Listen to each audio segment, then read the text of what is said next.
Mom has a vision disability, and a lot of times when her or her sisters go out to a restaurant, they have trouble seeing the menus because it's usually a low lit setting area. So it gave me the idea to have a app where she could take her iPad with her and then go to a restaurant and open up the menu inside of the restaurant. Yep. And so that's what gave me the idea for this. So it's the one down on the bottom with the fork and the knife. When you click on the app, it opens up. You have the menu items in this area.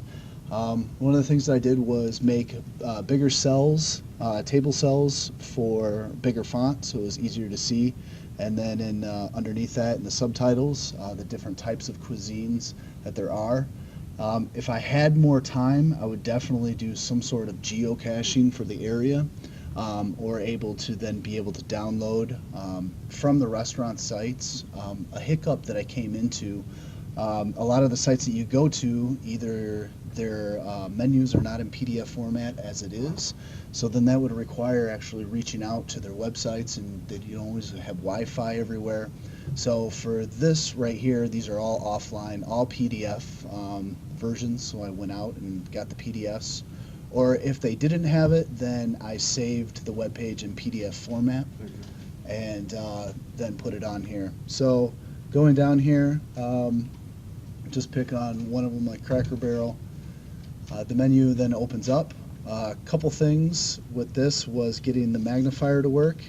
And I don't know if it's because of all the recent updates that are going on, but still, if I hold my finger down, it does, in fact, the magnification works, but you also notice that it highlights the word at the same time, and I wasn't able to get that to work. But then another thing is the menu scrolls is the zooming, the pinch and zoom feature.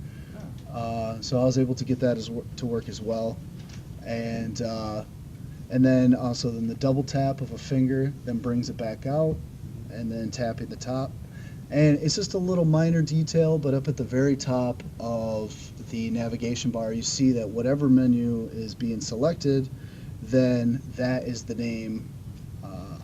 That name is also displayed up on top of the navigation bar as well, and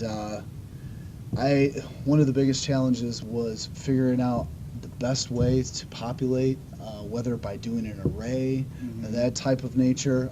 It seemed like I would get it going and then it would crash on me.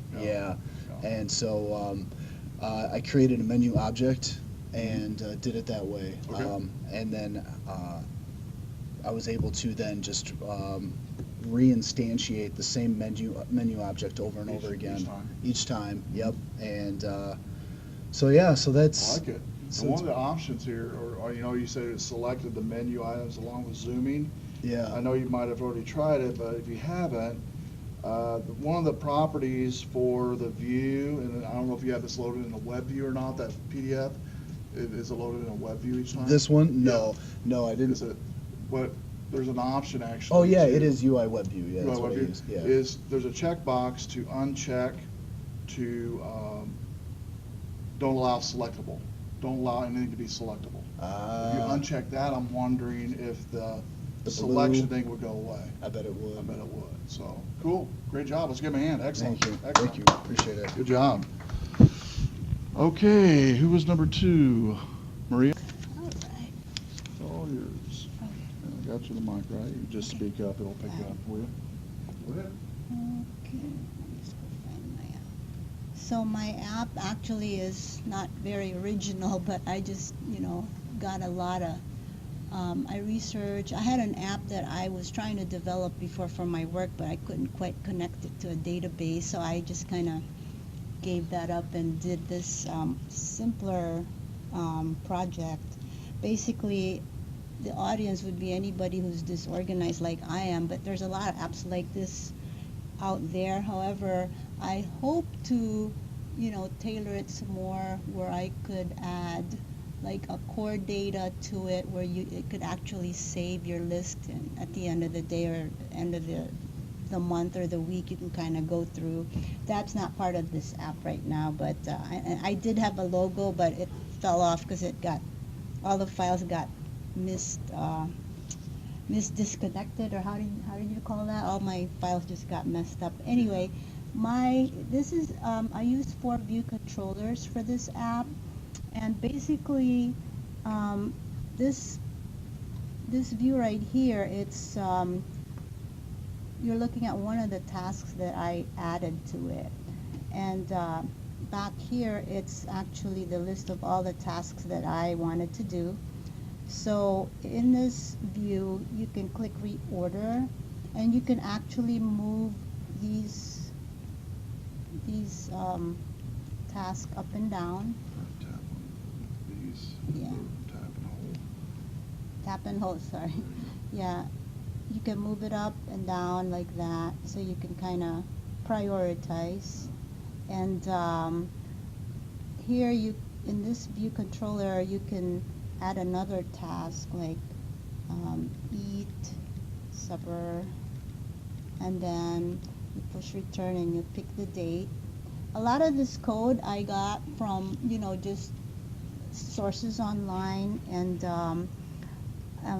and then here you can put like something more detailed about this task, like buy fish,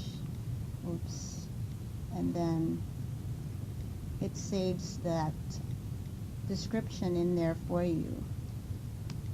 And so when you click that, then it's all on your description. So if you have extra notes that you need to remind yourself of, then you can actually do that. And here's where you delete it if you change your mind, or if you just decide it's not one of the things that you should do. So it's really just a basic to-do list, but like I said, I wanted to add more, like to have all these tasks that just kind of be placed in a database, like core data, but I didn't quite get there. So What are you using for database right now? What are you using to save the data, or is it just a one-time thing right now when the app it's just a runs? one-time thing. Just Yeah. one time, okay. Yeah. So Yeah, I can help you with that, definitely, That would- after the yeah. cost is over. to hook Sure. that into core But data. yeah, it's for me actually, because it helps me keep organized. Sure. And I know there's a lot of apps like this. It's not an original idea, but it's just fun to just be able to put the app together and learn the process and apply all the things that we Sure. learned in this class.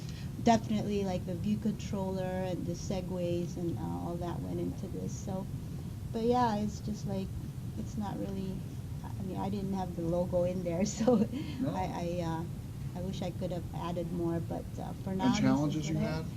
Did you mention challenges? Oh yeah, well that Yeah, a few challenge at the challenges end tonight, where I right? had everything broke because Rebuild the whole app, no I big was deal. trying to upload it to GitHub, and the links broke, and I don't know what I did. I googled what was that Yeah. error, and I then think what you did, and we've all done this before, you guys can attest to this, right? When you copy, like on Macs, even in Windows you can do this, where you can drag and drop a folder on accident to another folder, Mm-hmm. and you're like, okay, what just happened? Yeah. She had the files in the Mac, but they were all remapped to another location, so we had to basically re-find everything and bring it back in. So that happened, so don't feel bad. We don't want Thanks. that happening, so. Well, great job, let's give her a hand. Thank Excellent. you. Good job. Turned on here. All right, just kind of speak up where they can hear you. Okay, do I hold it or? Nope, it's all good to go. You just leave it right there. Okay. All right, go ahead and go. It's all yours, Britt. So, my app is a video filter app, and I Oh, wish. stop. Just a second, I'm sorry. Okay. Spell your first name, because these guys are filling out a survey while you guys are going. SOFIA.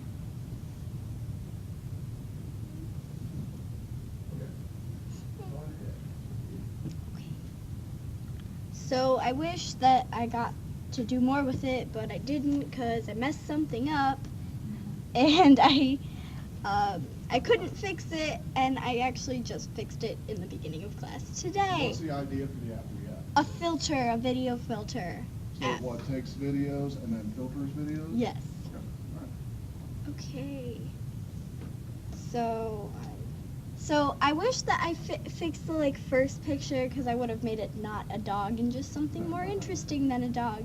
Okay, start.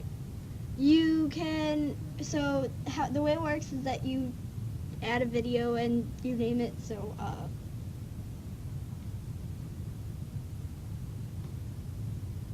and you record, and you can record, oh, and you can record your video,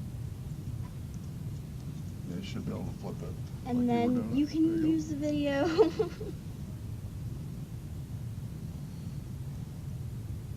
And it replays for you, and then you filter it. You can choose from like 8 different filters, sepia, apply filter, and then there's a loading bar, and it automatically saves to your photo library, and that's basically it. And you want to play that sepia once it loads there, so you can see the plays it for you. Cool. And further changes you want to make in the future? If I had more time, I would have fixed it and made it not look.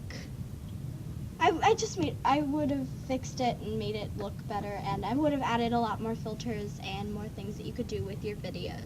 Okay, let's give her a hand. Good job. Excellent. My app is called English Burmese Dictionary, and if you click search like eat,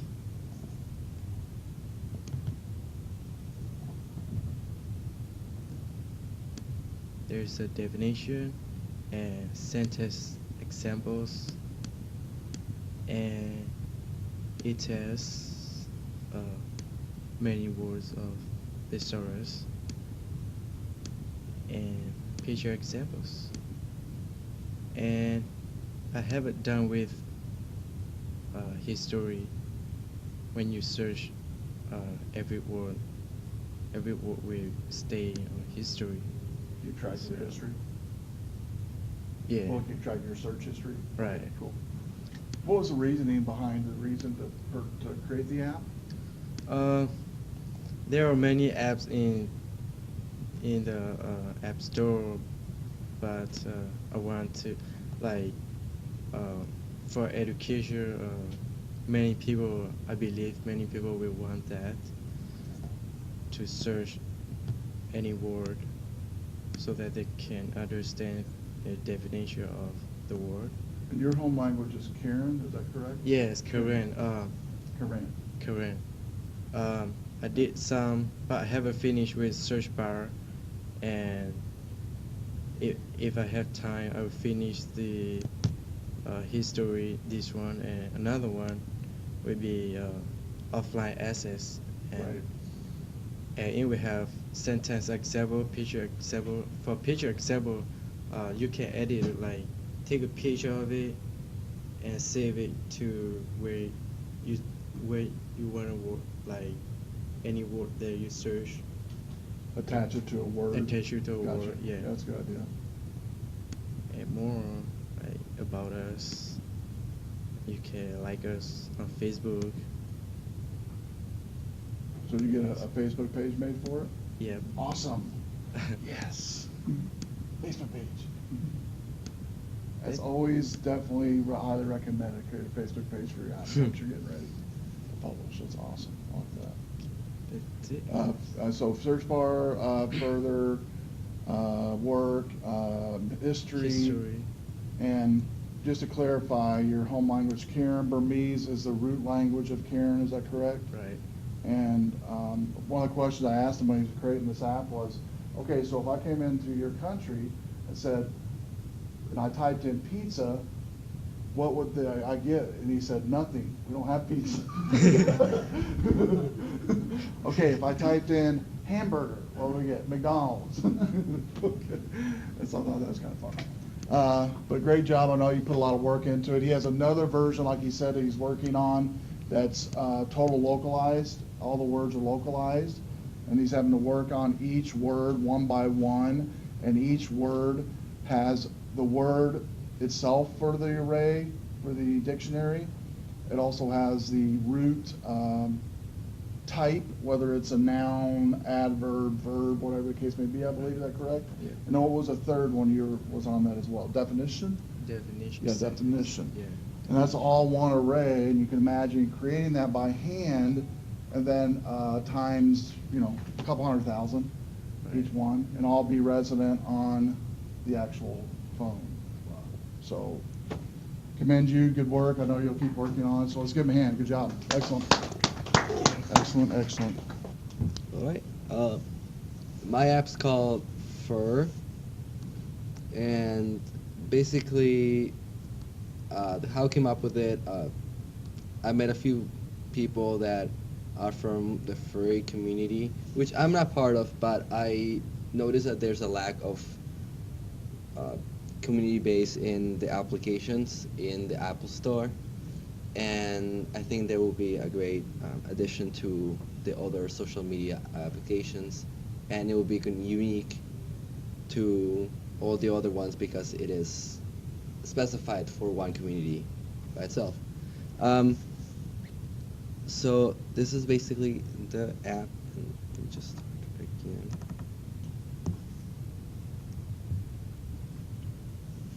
So you started up. That was the splash screen, and this is the logo. I don't know why. I've had problems with different resolutions due to the new phones and the different resolutions of the iPads. So I've had a lot of trouble when coming from the actual application and did trial there, and then going to the iPad. Things come out completely different, and I've had a lot of back and forth with that. Anyways, this is the login page, and that's the logo for now. And you can make an username up down here, so we can make a new one here. But I already have one, so I'm just gonna use the one I got. And then once you log in, you're welcome. You got there, and it goes to this list, which doesn't look very good there, but it's visible in the actual screen here. The list will show the members that are currently online, and you can click on them, and you'll be able to go directly to a conversation. This is the conversation screen. And another problem I'm having that I can't do hide the keyboard, which I think it will be a very easy fix. But for now I have that problem because I was just testing it on the computer and I hadn't tested it on the iPad yet. And I was like, well, it's too late now. But basically, you can just chat here. So that's working right now. And for now, that's all that's in the application. But I have a lot of different ideas for the future to include in not only this, but having actual profiles for the user base, and then being able to have chats, gallery, profile picture, and geotagging the username so we can find users with location instead of just username. And that's all I got. For now, for the future. He's done a great job. He's definitely had his challenges, as he said, like everybody has. But one thing I commend everybody in here is that you're here tonight. There's one other presenter that could make it. Levi's been sick for a number of weeks. He's still working on his app. He's about halfway there. But he told me, I asked him if he wouldn't mind I share with you guys what his app is and what he's working on. His idea was creating an app partly with that. So here's the explanation of his app idea. Talks about SFX sound effect players, what he's calling it, is a user-customized utility app designed for theater and live event producers. He works a lot with audio, by the way, where he works at. The app features an intuitive home screen style that allows users for, I'm going to blow this up just a little bit here. The user custom placement, colorization, labeling of sound effect buttons. While in play mode, each button will play a specific sound effect. The progress of the sound can be viewed below as well as from the volume control. In edit mode, buttons can be rearranged. When clicked, properties can be adjusted. Available button properties include audio file selection, so you can select like an MP3 file and want just 3 seconds of the middle of the music file. You can do that. It also has stop and loop property, audio trimmer, of what I just mentioned on trimming an audio file to the desired length. The real gem of SFX Player, according to Levi, is unlike many other sound effect apps available, SFX Player allows for an unlimited number of sound effects to be used. Most other players require the user to purchase sound effects from a developer library, like for 99 cents a piece. This limits the quantity of effects available and disallows for custom effects to be imported. SFX Player is different, however. It imports all its effects from the user's music library on their device, so from iTunes. All audio files stored on the iPad through iTunes are available to be selected and trimmed if necessary. Sound effects can be anything from 2-second long beeps to a 5-minute song. And because iTunes can transfer local files as well as purchased ones, users can download their effects from anywhere and use them as long as they're standard audio type, file type. Lastly, this app he wants to be 100% ad-free. Users will pay $4.99 on the App Store when he's finished, and that's it. Done. No additional charge for sound effects, no additional charge